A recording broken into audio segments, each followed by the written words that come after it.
Video editing, text, title, thumbnail, আরে everything জানা আছে আমার, কিন্তু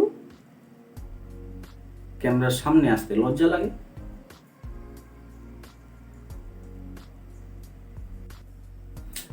hi guys, welcome to my channel. আজকে আমি কিছু মনের কথা বলতে চাই।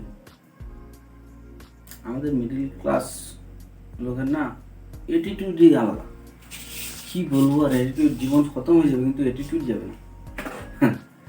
সালা আমি ভিডিও করবো, এতদিন থেকে আমি ভিডিও করার জন্য চেষ্টা করছি, ক্যামেরার সামনে যে আসবো সেটা আসার দম নাই। মনে হচ্ছে আমার সালা লজ্জায় মাথা খারাপ হয়ে যাচ্ছে। আমি লজ্জা কাকে করবো রে ভাই? ভিডিও করতে পারছি না। আরে আমার সম্বন্ধে আমার যা নলেজ আছে সেই নলেজ তো আমি দেবো। তো আমার নলেজ আমি আমার চ্যানেলে আপলোড করবো, এটা করতে সমস্যা কোথায় রে ভাই? আজ থেকে আমার লজ্জা টজ্জা কিছু করবো না। আমি ইউটিউব রিলেটেড ভিডিও দেবো, আর যদি ভিডিও ভালো লাগে আমি ইউটিউবে কিছু টিপস দিতে পারি। যদি আপনাদের ভালো লাগে তো লাইক কমেন্ট করবেন।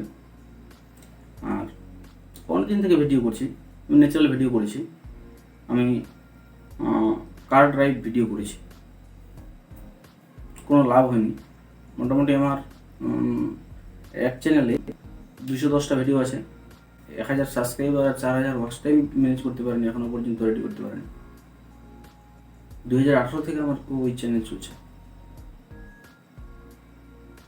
তবে কোথাও না কোথাও ভুল হচ্ছিল, সেটা বোঝা হয়নি, যেন ভুলটা না হয়। আর ওটার জন্যই চেষ্টা করছি।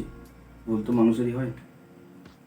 আমি আজকে অনেক কষ্ট করে ক্যামেরার সামনে আসলাম। তো আমার ক্যামেরাতে আসার একটাই রিজন, আমি এতদিন থেকে ভিডিও করছি, আমার এতদিন থেকে আমি ফেস সামনাসামনি এরকম ক্যামেরার সামনে আমি ভিডিও করিনি কোনোদিন। আজকে আমি ভিডিও করছি প্রথম,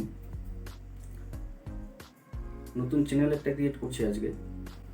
সবাই ইউটিউব থেকে প্রচুর প্রচুর টাকা কামাচ্ছে রে ভাই, কোটি কোটি টাকা আর্নিং করছে লোক। আমরা কি, আমরাও তো পারবো, আমরাও তো মানুষ রে ভাই, মানুষ তো, আমরা কেন পারবো না? লজ্জার কোনো ব্যাপার নেই। আমাদের মিডিল ক্লাসের না সালা একটা মানতে আছে, সালা সব খতম হয়ে যাবে, অ্যাটিটিউড ছাড়া যাবে না। অ্যাটিটিউড মাথা খারাপ হয়ে যাচ্ছে। সালা 2 বছর হয়ে গেল, প্রায় 3 বছর হতে চলেছে আমার চ্যানেল, এখনো পর্যন্ত 1000 সাবস্ক্রাইবার 4000 ওয়াচ টাইম আনতে পারিনি, আর আমার অ্যাটিটিউড যায় না। আর ইউটিউবের বিষয়ে কি নলেজ নাই আমার কাছে? Video editing, text, title, thumbnail, আরে এভরিথিং জানা আছে আমার, কিন্তু ক্যামেরার সামনে আসতে লজ্জা লাগে।